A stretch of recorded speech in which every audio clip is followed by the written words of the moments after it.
Bien, ¿ustedes se acuerdan de que habló Cristian al principio del domingo pasado? ¿De que habló de ganarse qué? Por ahí. Ganarse un baloto. ¿Y un baloto cuánta plata puede ser, más o menos? Como unos, ¿qué? ¿20 millones? Depende del acumulado. Fácilmente 20 millones de dólares. He escuchado cifras así. Pero yo quería preguntarles, ¿ustedes saben cuál es la fortuna estimada del hombre más rico del mundo hoy en día? 421 millones de dólares. 421, eso es más que toda, aquí dice que el Producto Bruto Interno de Colombia. Es más, 423 millones de dólares. Este señor, pobre hombre Elon Musk. Y, y yo quería preguntarles algo. ¿Qué pasaría si yo te digo a ti que yo te voy a dar un trabajo, te voy a dar un sueldo normalito? Pero ¿qué pasaría si yo te digo que en 10 años yo te doy esa plata? Pero es un trabajo difícil. ¿A cuánto les gustaría trabajar en construcción en la rusa? ¿Les gustaría? Pero ustedes por esta fortuna, redondeémoslo, ni siquiera 421, 500 millones de dólares. ¿Ustedes trabajarían esos 10 años? ¿Se le medirían? Ahora piensen a lo que se van a enfrentar. Si ustedes trabajaran en la rusa, y pueden poner ahí unas imágenes, imagínense ustedes con ese uniforme por un segundo durante 10 años. Esfuerzo físico intenso dice que es lo que se debe enfrentar a trabajar en la rusa, en la construcción. Condiciones climáticas externas porque uno no tiene un paraguas o un parasol para poner ladrillos, para romper piedras, para hacer la mezcla del cemento. Condiciones climáticas extremas. Riesgos de seguridad durante 10 años. Jornadas laborales allá no es 6 horas y vacaciones y todo eso. Allá las jornadas son a veces muy largas. Y tu almuercito te toca llevártelo en una portacomidas y comértelo frío seguramente, mientras ves a las personas pasar. El trabajo físico, ¿ustedes saben qué es echarse un bulto encima y cargar eso todos los días? Las vibraciones constantes, el ruido, cómo queda tu cuerpo después de un ambiente de trabajo tan exigente después de 10 años. Pero si yo te digo que te voy a dar 500 dólares, firmamos el contrato, aseguro para ti y para tu familia semejante dinero, ¿tú trabajarías esos 10 años? ¿Sí o no? ¿No? Yo lo haría. Si son 10 años y sé que mi familia va a tener el futuro asegurado, yo me le mediría. Si son 10 añitos, bueno, ya después me pensiono. Yo creo que podría ser mejor que muchas otras expectativas laborales que nosotros tenemos. Entonces, es una comparación exagerada, pero no es exagerada con lo que vamos a meditar hoy. Hay un tema que por lo menos 25% de toda la Biblia está compuesta de profecías. Y este pasaje tiene que ver con una profecía muy importante, y es la segunda venida de nuestro Señor. ¿Tú perseverarías esos 10 años si te vas a ganar todo ese dinero? Como yo te decía, yo perseveraría. Pero tú perseverarías si tú sabes que tu Señor vuelve por ti. ¿Tú serías fiel al Señor si tú sabes que el Señor vuelve? Yo te pregunto, ¿tú crees que el Señor vuelve? Esta mañana lo cantábamos. Y hay básicamente 4 ideas que quisiera que revisáramos. Ya estamos terminando Santiago, hermanos. Ya queda poquito, quedan 2 pasajes y acabamos Santiago. Esperamos que haya sido de mucha bendición para todos. ¿Ha sido de bendición para ustedes? ¿Qué les ha parecido Santiago? ¿Les ha gustado? Ya terminando vamos a ver precisamente un aspecto que tiene que ver con nuestra eternidad y vamos a mirar 4 ideas, hermanos, sencillas. Persevera como un agricultor. Persevera sin quejarte de tus hermanos. Persevera como los profetas y como Job. Y persevera en la verdad. ¿Qué tal si me acompañan al pasaje? Está en el capítulo 5 de Santiago, desde el versículo 7 en adelante. Vamos hasta el 12. Entonces leamos de corrido, hermanos. Esta es la Nueva Biblia de las Américas. Por tanto, hermanos, sean pacientes hasta la venida del Señor. Miren cómo el labrador espera el fruto precioso de la tierra, siendo paciente en ello hasta que recibe la lluvia temprana y la tardía. Versículo 8. Sean también ustedes pacientes. Fortalezcan sus corazones porque la venida del Señor está cerca. Versículo 9. Hermanos, no se quejen unos contra otros para que no sean juzgados. Ya el juez está a las puertas. Hermanos, tomen como ejemplo de paciencia y de aflicción a los profetas que hablaron en el nombre del Señor. Versículo 11. Miren que tenemos por bienaventurados a los que sufrieron. Han oído la paciencia de Job y han visto el resultado del proceder del Señor. Que el Señor es ¿qué? Muy compasivo y misericordioso. Y una instrucción más, versículo 12. Y sobre todo, hermanos míos, no juren ni por el cielo, ni por la tierra, ni con ningún otro juramento. Antes bien, como Santiago siempre lo dice, sea el sí de ustedes sí, y su no, no, para que no caigan bajo juicio. Señor, una vez más, gracias por tu palabra. Guíanos en esta mañana, danos toda la atención y toca nuestros corazones y permítenos escuchar tu voz. En Cristo Jesús. Amén. Bien, entonces tenemos el pasaje y vamos con esa primera idea de perseverar con paciencia. Persevera como un agricultor. Por tanto, hermanos, sean pacientes hasta la venida del Señor. Miren, y empieza Santiago a dar un ejemplo. Miren cómo el labrador espera el fruto precioso de la tierra y siendo paciente en ello, recibe la lluvia temprana y la tardía. Me encanta la Nueva Traducción Viviente, hermanos, porque dice, no esta, sino la Nueva Traducción dice, amados hermanos. Y qué bonito que es Santiago, recordando que somos hermanos y que somos amados y que estas palabras son palabras de amor. Eso es espectacular y es impactante. Ahora, piensen en un agricultor por un momento y vamos a compararnos un momento con él. Un labrador o un agricultor trabaja duro, siembra, pero también ¿qué hace? Espera. ¿Y de quién depende el labrador para que su fruto funcione y germine? ¿De quién depende? Del clima. Él no puede hacer nada, o sea, él siembra, él trabaja duro, pero él tiene que esperar que llueva. ¿Se imaginan si no llueve? Si ustedes tienen experiencia con esto, o familiares, o saben de cómo es sembrar cultivos si no llueve, se perdió el dinero, se perdió el trabajo, se perdió el tiempo. Este sembrador, esta persona, depende del clima. Nosotros perseveramos y nosotros esperamos a que el Señor obre. El llamado de nosotros es a perseverar, esperando que nuestro Señor vuelva. Ahora pensemos un poquito en la lluvia temprana y la lluvia tardía. Esto es de la historia de Israel. Se dice que en Israel llueve 2 veces al año, solamente realmente, pero que en esos 2 temporadas llueve más de lo que llueve en lugares como Londres, que es súper lluvioso, llueve más. Y el Señor les enseñó por medio de esas 2 épocas en el año que esa lluvia temprana que es en otoño, más o menos en octubre a noviembre, esa lluvia viene después de que el sembrador ha puesto todas sus semillas, viene la lluvia. Y ya después en primavera, más o menos marzo, abril, antes de la cosecha, vuelve y llueve. ¿No les parece bonito que el Señor haga ese tipo de cosas y que les haya enseñado a Israel y a nosotros acerca de la lluvia temprana y tardía?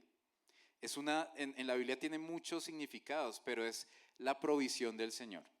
La lluvia temprana y la lluvia tardía. Nosotros también dependemos del Señor. Tenemos que esperar en Él. Tenemos que ser pacientes y miren estos versículos.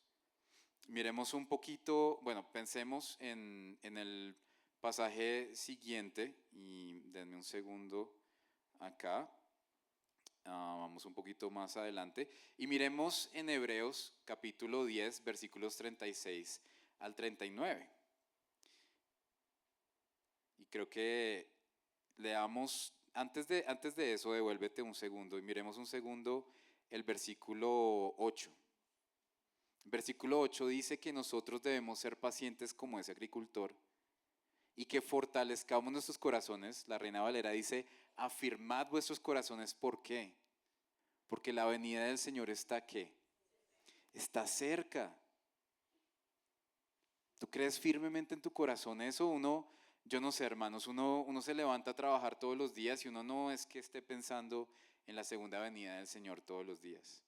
Estás pensando en cuánto te va a llegar en la quincena, en que llegó la factura y se me va a vencer, en que tengo que pagar el arriendo, en que tengo que servir en la iglesia. Pero ¿saben qué, hermanos? El Señor está cerca. El Señor está cerca. Y a veces nos desanimamos y nos distraemos, pero miren lo que dice Hebreos capítulo 10, versículo 36, que nos es necesaria la paciencia, como dice Santiago, para que habiendo hecho la voluntad de Dios obtengamos ¿qué? La promesa.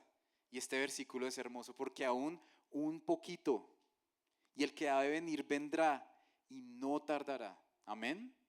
El que ha de venir vendrá y no tardará. Versículo 38. Mas el justo vivirá por fe. Y recordemos que de qué se trata Santiago, de una evaluación de capítulo 1 al 5 de nuestra fe. El justo vivirá por fe y si retrocediere no agradará a mi alma, pero mis hermanos, nosotros podemos decir que no somos de los que retroceden para perdición. Si nuestra fe es verdadera, vamos a preservar el alma. No por nosotros, sino porque nuestra fe es verdadera y nosotros no solo somos oidores, sino hacedores de la palabra de Dios. Y la palabra de Dios nos llama a perseverar. ¿Esa fue tu actitud esta semana? ¿O fue de desánimo, de depresión, de desesperanza? Cuando yo quito los ojos, esa canción que cantábamos hoy de Por encima del sol, quito los ojos del Señor, ya mi vida se vuelve como de cualquier otra persona, que lo que nos afana simplemente es el día a día, pero no Cristo. Y qué fácil a veces es quitar los ojos del Señor. Por eso precisamente en Hebreos el Señor más adelante nos llama a despojarnos de qué, de nuestro pecado y de nuestros tropiezos y correr la carrera que tenemos por delante, puesto los ojos en Jesús. Pero a veces nos distraemos, a veces nos distraemos. Y resulta que, hermanos, ¿se acuerdan? Si ustedes recuerdan de qué se trató el pasaje anterior de Cristian Ramírez hace 8 días, había un abuso de qué personas a qué personas, ¿se acuerdan? Del rico abusando del pobre, ¿cierto? Y este pasaje es un pasaje de esperanza porque este pasaje empieza con un por tanto, perseveren. ¿Qué significa? Que el creyente está en problemas, el creyente va a sufrir por el nombre de Cristo. Uno de los llamados más claros del cristiano es sufrir por el nombre de Cristo. No solamente ir a otra nación, hacerse quitar la vida o hacerse azotar por predicar a Cristo, también, pero cuando tú tienes que negarte a tu pecado, estás sufriendo por el nombre de Cristo. Cuando tú tienes que aguantarte la pena y predicarle el evangelio a otra persona, a veces eso puede ser un sacrificio. Cuando tú renuncias a cosas por amor a Cristo, eso no es tan sencillo. Y el Señor nos ha mandado a sufrir muchas veces. Y tenemos que perseverar y ser pacientes. Y saben que cuando estamos en problemas, a veces cuando nos está yendo mal, a estos pobres hermanos que estaban siendo abusados por el rico, les estaba yendo mal. ¿Uno qué tiende a hacer cuando le está yendo mal? Cuando está amargado, cuando está de mal genio, cuando las cosas no salen bien. ¿Con quién la coge uno? Con el que tiene al lado. Muchas veces si uno está bravo, uno está amargado, uno está molesto, le está yendo mal y voltea a mirar y tiene ahí a su hermano, la coge con el hermano. Y a veces en la iglesia nos pasa así. Miremos qué pasa y por qué Santiago dice en el versículo 9 que perseveremos sin quejarnos de nuestros hermanos, porque nos pasa. Miren lo que dice el versículo 9. No se quejen unos contra otros para que no sean juzgados. Y un recordatorio más de la segunda venida de nuestro Señor. Ya el juez está a las puertas. ¿El cristiano va a ser juzgado, hermanos? ¿Sí o no? Vamos a ser juzgados. Hay la palabra de Dios, nosotros creemos firmemente y quisiera pedirle el favor a los sugieres si nos pudiera regalar agua. A alguien le pudiera decir gracias. nosotros creemos en el tribunal de Cristo, amén. ¿Han escuchado de eso? Que va a haber un momento en que vamos a estar al frente del Señor y vamos a ser llamados a cuentas. Y esta es una de las cosas que el Señor está por venir. Y si yo me la paso es quejándome, comparen la segunda venida del Señor y nuestros problemas y nuestras quejas contra nuestros hermanos con la segunda venida del Señor. ¿Ustedes creen que una queja de nosotros es relevante frente a la segunda venida del Señor? Se vuelve una pequeñez, eso es lo que está diciendo Santiago. El Señor vuelve pronto y ustedes quejándose porque el arroz estaba frío. Porque el cantante se desafinó en la alabanza. Porque mi hermano no me saludó hoy. Porque no se despidió de mí ayer. Y en la casa. ¿Cuántas cosas nosotros nos quejamos contra nuestros hermanos y somos duros y somos jueces? Y se nos olvida que el juez está a la puerta. Y ya viene el juez. Y nosotros muchas veces nos quejamos. Y tenemos esta actitud de, si se acuerdan que Santiago es muy parecido a Mateo, al Sermón del Monte, y voy a leerles rápidamente ese pasaje, no está acá, pero Mateo 7 dice que no se juzguen para que no sean juzgados, porque con el juicio que ustedes juzgan, con la vara que ustedes midan, serán medidos. Yo les pregunto, ¿cuántas veces yo, voy a cogerme de ejemplo a mí, he criticado a un predicador? Y solo cuando me han criticado a mí como predicador es que yo digo, tengo que bajarle, porque se está cumpliendo la palabra del Señor de que como yo juzgo, he sido juzgado. Cuando he juzgado al líder de grupo de jóvenes, el líder de alabanza, el líder de cualquier ministerio, y luego yo sirvo como líder y me juzgan a mí sin piedad, ahí es cuando yo le bajo y digo, Señor, se cumple tu palabra que con la vara que yo mido a mí me miden. Y eso es verdad. A veces cuando estamos sentados, como que no estamos ocupados sirviendo, sino criticando y descalificando y desaprobando. Desde la persona que esté sirviendo en cualquier ministerio hasta nuestros ancianos. Yo he juzgado a mis propios líderes, yo llevo 25 años en esta iglesia y más de una vez descalifiqué a uno de mis ancianos. Más de una vez descalifiqué a un predicador, a un líder de un ministerio, a un diácono, de esta iglesia y de otras. El Señor nos llama a no ser jueces, una vez más. Lo escuchamos en la prédica de Ferney y el Señor nos lo recuerda hoy una vez más. ¿Tú estás llamado a juzgar, a descalificar, o estás más bien esperando que el juez tenga misericordia contigo? El juez vuelve, hermanos. Y yo te digo algo más, si tú estás aquí y tú no tienes dudas de la fe que tú tienes en Dios, tú crees en Dios, pero no sabes qué pasaría con tu vida si ese juez viniera a pedirte cuentas, yo te digo que hoy es un buen día para ponerte a cuentas con ese juez, porque ese juez va a venir. Hoy cantábamos que toda rodilla se va a doblar delante de él. Unas rodillas se van a doblar diciendo yo te estaba esperando, te amo y me alegra verte. Pero otras rodillas se van a doblar diciendo yo no creía en ti, yo pisoteé tu sangre, ahora me doy cuenta que tú eres real, pero me voy a ir al infierno. Eso va a pasar cuando el juez venga. ¿Tú crees en Cristo como tu Señor y Salvador? El Señor viene a juzgar y solo hay dos resultados. O eres salvo o vas a recibir la ira del Señor. Recuerda que lo bueno que tú fuiste en este mundo no es suficiente y es la mentira de la religión, de cualquier religión. Es imposible llegar al cielo por nuestras buenas obras. Lo único que podemos hacer es creer en lo que dice la Biblia, que de tal manera amó Dios al mundo que dio a su Hijo, para que todo aquel que en él crea, no el que sea bueno, sino el que crea, tenga vida eterna. ¿Crees tú en ese Salvador? Si tienes alguna duda, no pierdas tiempo. Habla con Ferney. Si tienes dudas de tu salvación, no continúes esta vida. Hay hermanos en este momento que tienen su vida en juego. Pueden morir hoy. Nosotros no sabemos, esas personas que están corriendo peligro, puede que sigan adelante y puede que yo muera, puede que tú mueras. No te vayas sin creer en tu Salvador. Él te está llamando a reconciliarte con Él hoy. Si tienes dudas, por favor, acércate a alguno de nosotros a hablar de eso, no pasa nada. Pero recordemos que quejarnos muchas veces de los otros a veces es casi que quejarnos del Señor.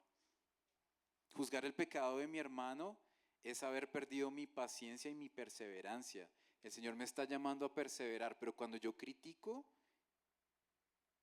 yo he dejado de perseverar, yo he dejado de ser paciente y yo estoy asumiendo la labor de juez, sabiendo que el juez viene, no yo, yo soy un ser humano y a veces yo soy el que quiere hacerse juez.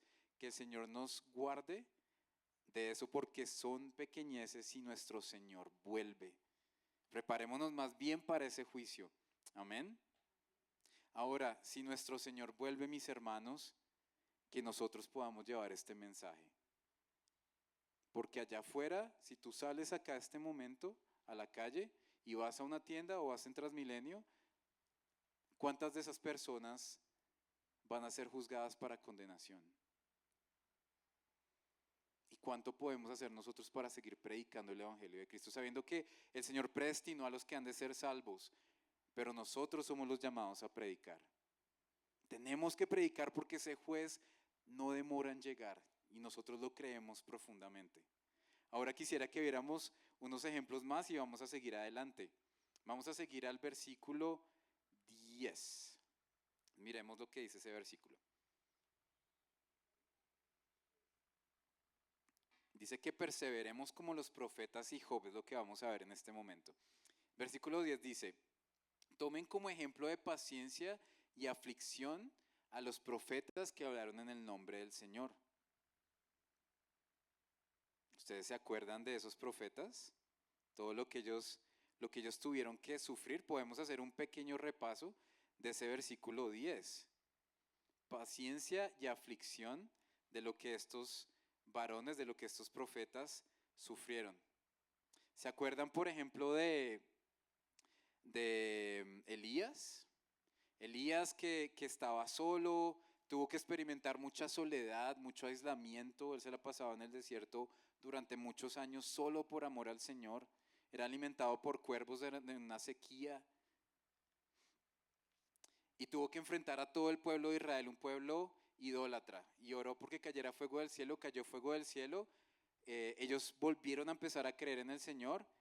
Elías estaba feliz y al poco tiempo se entera de que la reina lo quería matar. Y tiene que huir, tiene que correr por su vida y se deprime y le dice al Señor: me quiero morir, Señor. No quiero seguir más. Esa era la vida de los profetas muchas veces.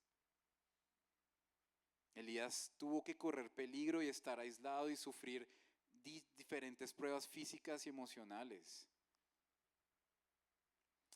Profetas como Oseas. ¿Se acuerdan de Oseas? ¿Qué le tocó hacer a Oseas?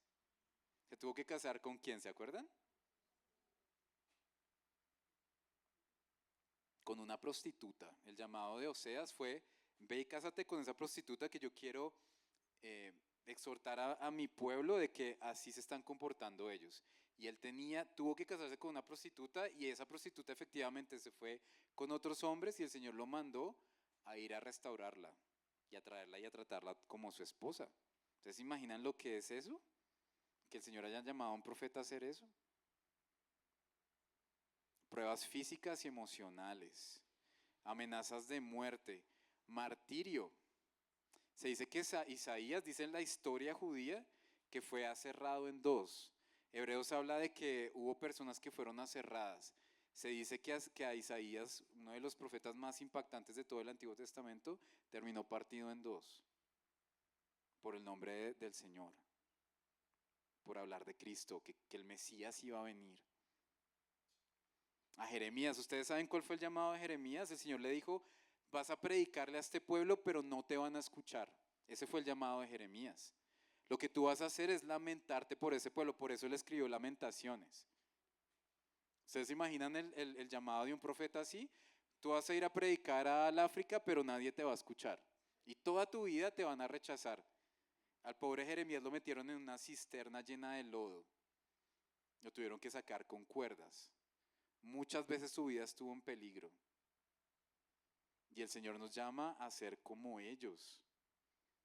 Imagínense estar metidos ahí donde está oscuro, lleno de lodo, sucio, pensando que en cualquier momento te vas a hundir y te vas a morir. Y Jeremías tuvo que sufrir eso. Leamos este versículo, hermanos, que está en Hebreos 11, versículo 37. Hablando de esos y muchos hombres de la fe, dice que fueron apedreados, que fueron aserrados, que fueron tentados y muertos a espada, que anduvieron de aquí para allá cubiertos con pieles de ovejas y de cabras, como Juan el Bautista, que fue el último profeta del Antiguo Testamento, destituidos, afligidos, maltratados, de los cuales este mundo no era digno, errantes por desiertos y montañas, por cuevas y cavernas en la tierra. ¿Cuántos héroes nosotros vemos en televisión? Iron Man, Spider-Man, Superman. Estos sí son verdaderos héroes. Y Santiago, el Señor nos está llamando a parecernos a estos héroes de la fe. Eran tan heroicos, eran tan fieles al Señor que Hebreos dice que ni siquiera el mundo era digno de ellos. ¿Se imaginan que dijeran eso de nosotros? Que ni siquiera el mundo sea digno de nosotros. ¿Cuántas personas hoy en día están predicando el evangelio arriesgando sus vidas? ¿Cuántos están renunciando a cosas por agradar al Señor? Eso hace parte de nosotros. Y miremos un versículo más, hermanos. Sigamos con el versículo 11. Miren que tenemos por bienaventurados a los que sufrieron, hablando de los profetas. Y ahora miren este ejemplo tan tremendo. Y han oído de la paciencia de Job. Y han visto el resultado del proceder del Señor, que el Señor es muy compasivo y misericordioso. ¿Se acuerdan? Repasemos rápidamente qué le pasó a Job. Es rarísimo, es un pasaje muy extraño en la Biblia donde vemos a Satanás desafiando a Dios, diciéndole, Dios le dice, ¿has visto a mi siervo Job? Que es fiel, que me ama. Y Satanás le dice, es por lo que él tiene, porque ese hombre es rico y tiene todo, tiene propiedades, tiene hijos, tiene hijas. Y el Señor le dice, bueno, vamos a poner a prueba a Job. Ve y quítale todo. ¿Ustedes se acuerdan qué le pasa a Job? Se mueren sus hijos, se mueren sus hijas, se mueren sus siervos, pierde todo lo que tenía. O sea, imagínense yo pobre y que pierda lo poquito que tengo, durísimo. Pero tú tienes una fortuna, no sé cuántas propiedades, cuántas cosas, y pierdes todo. Y te lo queman y matan a tus empleados. Y no solo eso, te tienes que aguantar enfermedad. El pobre Job tenía la piel, tenía todo el cuerpo lleno de llagas y todo le pasó al tiempo. ¿Y qué hizo? No blasfemó al Señor. Ay, se me olvidaba. Tenía una esposa, ¿no? Que no era buena, que le dijo, maldiga a su Dios y muérase, le dice. Maldiga a su Dios y muérase. La mujer que él amaba. Y sus mejores amigos se aparecieron y le dijeron, no, es que usted le está pasando esto porque usted algún pecado tiene, usted algo malo tiene. Imagínense lo que es perder mi fortuna, tener llagas, tener a mi esposa diciéndome que maldiga a Dios y que me muera, y que mis mejores amigos me digan, no, es que usted algo malo hizo porque eso le pasas por malo. ¿Se imaginan? Y que Job haya perseverado y que Santiago esté usando este ejemplo para animarnos a perseverar. Yo quiero que tú pienses cuántas veces nosotros hemos sido débiles, hemos quitado la mirada del Señor y frente a una situación para nada parecida a esta, empezamos a quejarnos contra Dios. Empezamos a quejarnos contra nuestros hermanos, contra nuestra familia, contra nuestra iglesia. Quitamos la mirada del Señor y nos volvemos amargados, nos quejamos. ¿Cuántas veces nos ha pasado? ¿Les ha pasado? A mí me ha pasado. No sé cuándo fue la última vez que tú te quejaste y tú piensas en estos ejemplos y piensas, creo que quité los ojos del Señor cuando me quejé de eso. Yo les puedo decir, mis hermanos, puede que nos falte el dinero y no tengamos para pagar el arriendo mañana, pero el Señor vuelve. Amén. Puede que mañana tenga que servir o no tenga que servir. Puede que vaya a ganar mucho dinero hoy, pasado, mañana y el siguiente día no tenga. Puede que muera, puede que viva, pero el Señor vuelve. Puede que yo sirva mucho, puede que sirva poco, puede que tenga un trabajo y mañana tenga otro, pero el Señor vuelve. Y eso no tiene comparación. Si ustedes leen primera y segunda de Pedro, solo habla de perseverar, sufrir por el nombre de Cristo, porque todo lo que vivamos, por terrible que sea, no se compara con la gloria venidera. ¿Tú lo crees? ¿Tú crees que lo que tú estás viviendo hoy, lo que tú puedas llegar a hacer por el Señor, no se compara con lo que Él te va a dar? Cuando tú veas a Cristo Jesús, el Rey de Reyes, el Señor, no cualquiera, cuando tú veas a Jesús frente a ti, ¿tú crees que eso es más grande que lo que tú pudiste llegar a sufrir por Él? Nuestro Señor vuelve. ¿Y saben qué? El Señor le comprobó a Job que Él era compasivo y misericordioso. Dice la Nueva Traducción Viviente que Él es lleno de ternura y misericordia. ¿Se acuerdan de ese Elías que estábamos hablando? ¿Cómo lo restauró el Señor? Lo mandó primero a comer, a dormir.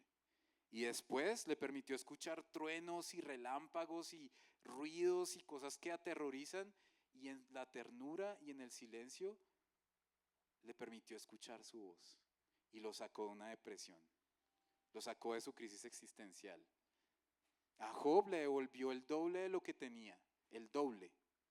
Tuvo el doble de propiedades, de hijos, de todo. Imagino que hasta la piel le quedó más bonita que como la tenía antes. Pero ¿saben qué fue lo más impresionante que recibió Job? Miremos lo que dice la palabra de Dios. Tremendo lo que dice este versículo. Tremendo. Si quieres ir al siguiente versículo, dice, escucha ahora y hablaré. Te preguntaré y tú me instruirás, diciéndole Job al Señor, he sabido de ti solo de oídas, pero ahora mis ojos te ven. El resultado de la aflicción, hermanos, es conocer más a Cristo.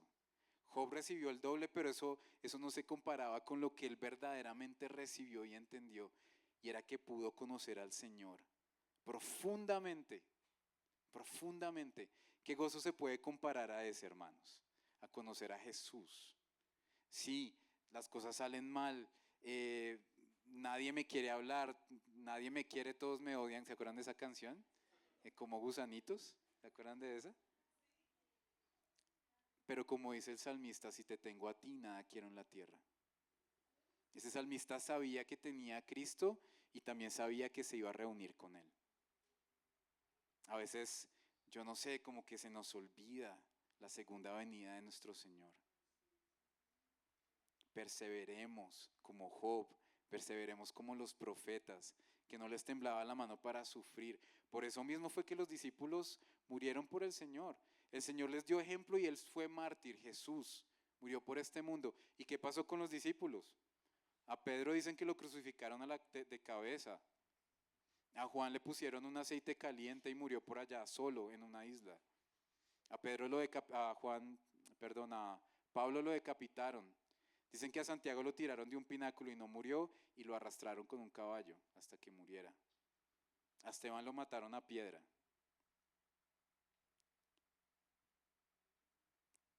Hasta eso porque ellos tenían puesto la mirada en el galardón. Qué tremendo pensar en esto y saber que nuestra vida es eterna y nuestra perspectiva tiene que ser eterna. No podemos quedarnos mirando. Me acuerdo tanto de hace unos 15 años de Carlos Rodríguez predicando que nosotros a veces somos como gallinas y a veces somos como águilas, que la gallina está mirando al piso y comiendo piedras, pero que el águila está mirando desde arriba. Y nos hacía pensar en una perspectiva eterna. Las cosas que más importan, hermanos, son las cosas que no se ven. Yo no puedo tocar en este momento al Señor Jesús, pero yo creo que Él vuelve y eso tiene que cambiar mi manera de ser. Tiene que cambiar mi manera de pensar. Tiene que llevarme a invertir mi vida en el Señor, mis ofrendas, mi tiempo, mi dinero, mis hijos, mi familia, mi hogar, todo, porque Él vuelve y nuestro galardón es seguro, porque Él dijo que Él se iba a prepararnos morada. No, no Pablo, no un ángel, no el ángel Miguel, Jesús se fue a prepararnos morada. Yo te pregunto, ¿estás listo para reunirte con tu Señor? ¿Estás listo? ¿Quieres irte a Europa antes de que el Señor venga? ¿Quieres casarte antes de que el Señor venga? ¿Quieres hacer X y Y antes de que el Señor venga? ¿O quieres que el Señor venga ya? ¿Qué prefieres? Cuando Pablo entendía lo que eso significaba, él decía, prefiero irme ya, pero me quedo porque quiero seguirle sirviendo. Y miremos un último punto, que perseveremos y esta vez perseveremos en la verdad. Leamos el versículo 12. Dice, sobre todo hermanos míos, hablando ya de lo que venía hablando, no juren ni por el cielo, ni por la tierra, ni con ningún otro juramento, antes bien el sí de ustedes sea sí y su no, no, para que no caigan bajo juicio. Tremendo, tremendo pasaje. Otra vez pensando en que el Señor vuelve y lo que nosotros hagamos va a ser juzgado, no para condenación, mis hermanos, a menos que no creas en tu Señor como en Jesús como tu Salvador. Me encantó que esta mañana estábamos viendo un ejemplo de un personaje de la Biblia en el estudio de las 9 de la mañana, para los que estuvieron, ¿de quién estaban hablando? ¿Se acuerdan? ¿Y qué caracterizaba a Saúl? ¿La falta de qué? Dice que era bipolar, dicen los psicólogos. La falta de carácter. Saúl hoy estaba feliz con David y mañana lo quería atravesar con una lanza. Y pasado mañana dice, vive el Señor de los ejércitos, mándenle a decir a David que no lo voy a matar. Y al siguiente mes lo quería matar y lo intentaba matar otra vez. ¿Qué reflejaba eso en la vida de Saúl? El Espíritu Santo me hacía recordar ese ejemplo esta mañana, que no tenía carácter, que su carácter reflejaba que a Saúl no se le creía, no se le podía creer.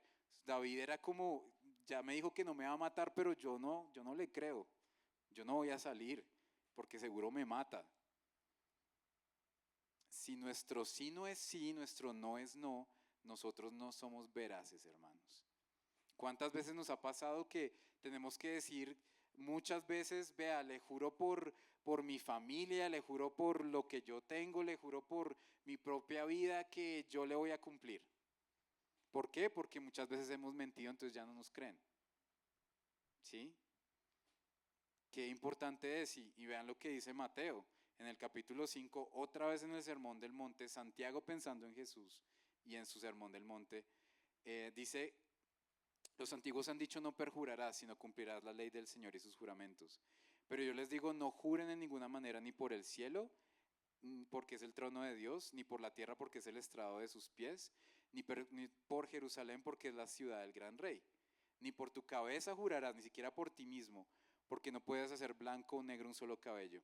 Pero vuestro hablar sea así, y tu no sea no. Porque aquí dice Jesús, porque lo que es más de esto de mal procede. O sea que nosotros no podemos estar por ahí mintiendo, prometiendo cosas que no vamos a hacer. Por eso muchas veces a mí me da miedo en un culto con una canción, y esto ya es muy personal, cantar algo que yo quiero hacer por el Señor porque me cuesta mucho salir y no hacerlo. Señor, yo te soy fiel y no voy a volver a pecar en esto, y salgo y así sea el otro día o a la otra semana, hago eso que prometí que no iba a hacer. ¿Cuántas veces nos pasa eso? Buena pregunta de Santiago. Esto ya pertenece a otras instrucciones, tiene que ver con la segunda venida, pero también con instrucciones generales. ¿Eres veraz o no eres veraz? La gente te cree, la gente cree en tu palabra. Mis hermanos, ¿cuántas veces me han dicho, si tú dices que vas a llegar a las 8, llega a las 8, no llegues a las 8:05 o a las 8:02, llega a las 8 o llega antes. Si yo digo que voy a ayudar con X o tal cosa, cúmplalo. Entonces, ¿somos veraces o no somos veraces? Tengamos cuidado, simplemente que nuestra fe sea probada hoy y nuestra fe refleje un carácter veraz, que lo que dice cumple, que lo que yo enseño, eso vivo, porque es que esa es la otra. Nosotros conocemos la palabra y enseñamos la palabra en nuestras casas, a otras personas, aquí abajo de la tarima, pero muchas veces nos contradecimos con nuestra conducta. Que el Señor nos permita ser veraces en la victoria y en la salvación que Él nos dio. Ahora quisiera que para terminar pudiéramos leer algunos versículos, que hay muchos, hermanos, hay tantos versículos de la segunda venida de Cristo, pero escogí dos que quisiera que leyéramos en esta mañana, y mientras vamos a volver a cantar una canción, le pido a mis hermanos de alabanza que estén aquí conmigo.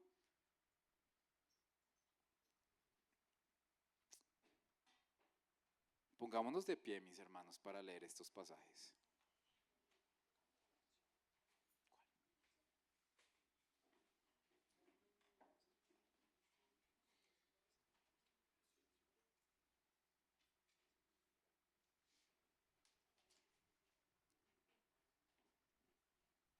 Mis hermanos, miren lo que dice Segunda de Pedro, capítulo 3. Miren lo que dice, hermanos. Dice que el Señor no retarda su promesa, según algunos la tienen por tardanza. Algunos creen que el Señor no viene porque no quiere o porque es mentira. Pero miren lo que el Señor dice, que Pedro dice que el Señor es paciente para con esta humanidad, no queriendo que ninguno perezca, sino que todos procedan al arrepentimiento. Pero miren lo que dice el versículo 10. El Señor vendrá como ladrón en la noche, en el cual los cielos pasarán con gran estruendo, y los elementos ardiendo serán deshechos, y la tierra y las obras que hay en ella serán quemadas. Yo quiero que piensen en un momento lo que es la segunda venida del Señor para los no creyentes. Sí, el Señor vuelve por su iglesia, pero que el Señor Jesús decía, la gente no creía en el diluvio y cuando llegó el diluvio se los llevó a todos, hablando de su segunda venida. El Señor, la segunda venida de nuestro Señor es nuestra gloria, es nuestra esperanza por la cual perseveramos. Pero no nos olvidemos del que está afuera, porque si el Señor viene hoy,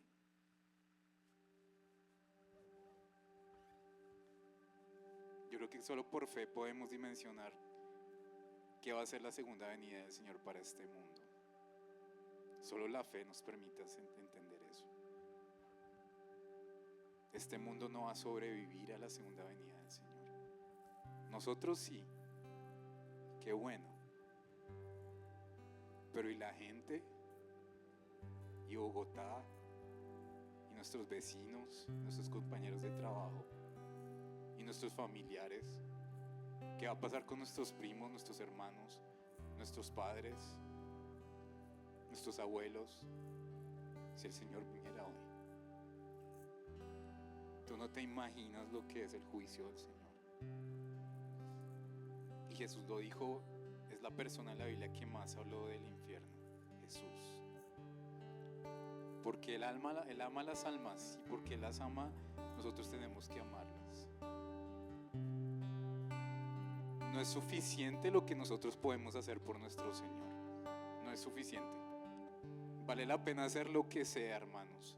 Lo más sublime, ir a una región donde no se ha predicado el evangelio, a una tribu, pero también negarnos a nosotros mismos y dejar de pecar y caminar llenos del Espíritu,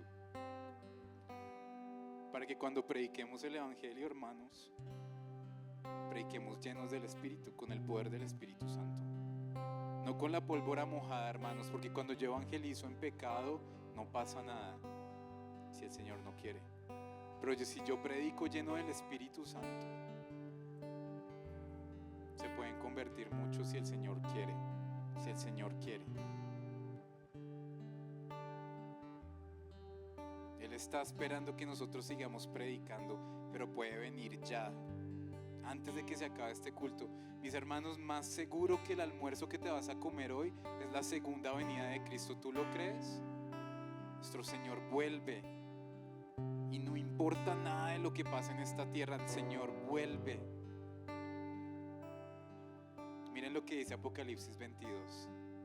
He aquí yo vuelvo pronto, y mi galardón conmigo, para recompensar a cada uno según sea su obra. Yo soy el alfa, la omega, el principio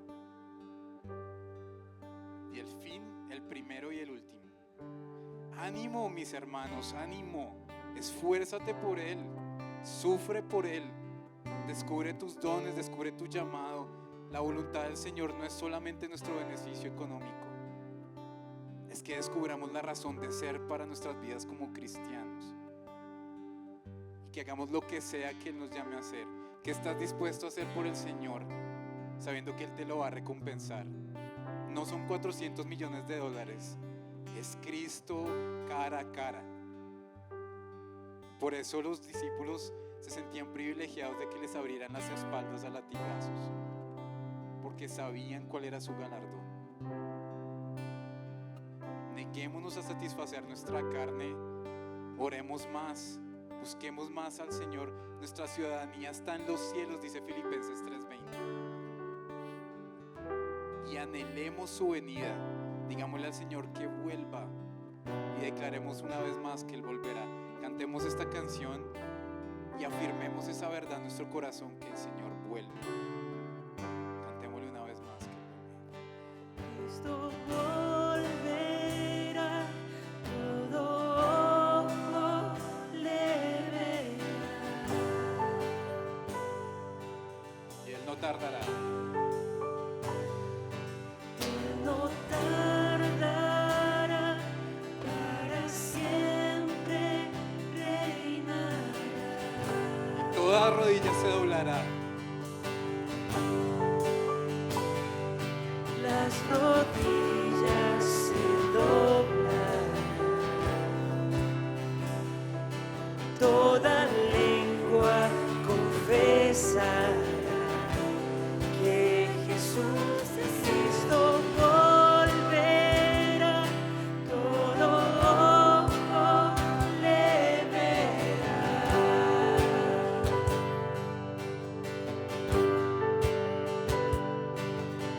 No tardará, para siempre reinará.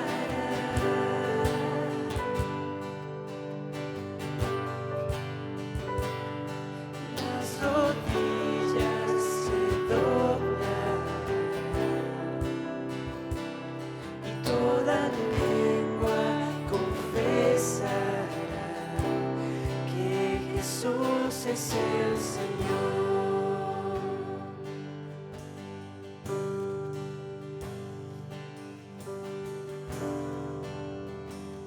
Mi Señor, afirma esta verdad en nuestros corazones, Señor. Ayúdanos a vivir conforme a esa realidad, Señor. Tú podrías volver en este instante por tu iglesia. Y eres paciente y nos das el privilegio de predicar, de perseverar, de ser pacientes como Job, de perseverar sin quejarnos, de perseverar como los profetas, de esperar la lluvia tardía y la lluvia temprana. Esperar a que tú vuelvas, Señor Jesús, y esforzarnos por agradarte, por ser santos, por estudiar tu palabra, Señor, por prepararnos, por descubrir nuestros dones, nuestro llamado, Señor. ¿En qué quieres que esta iglesia te sirva, Señor? ¿Qué quieres que cada uno de los miembros de esta iglesia haga para glorificar tu nombre, para sembrar en el cielo, para vivir por las cosas eternas que no se ven y no por las que se van a quemar algún día cuando tú vuelvas, Señor? Señor, afirma el llamado de cada uno de mis hermanos. Llámalos, Señor, llámalos. Muéstrales cuál es la razón de ser de sus vidas y que ellos se desvivan por ti, que lo den todo, que no se nieguen nada, Señor, que no se reserven nada, que tú transformes nuestro corazón y nuestro carácter, que nos hagas veraces, Señor.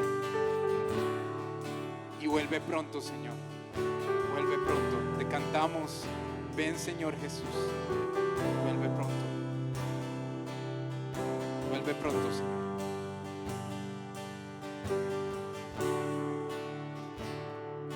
Con gran nube de testigos a la meta yo prosigo, por el gozo que hay delante correré, soportando el sufrimiento y despojándome de todo mi pecado y todo peso correré. Con gran nube de testigos a la meta yo prosigo, por el gozo que hay delante correré, soportando el sufrimiento y despojando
Amén, Señor.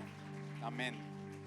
Ayúdanos a consagrarnos a ti, Señor, a hacerte más fiel, a limpiar nuestro camino, Señor, limpiar nuestras manos y a tener nuestra mirada en ti, anhelando que tú vuelvas, Señor.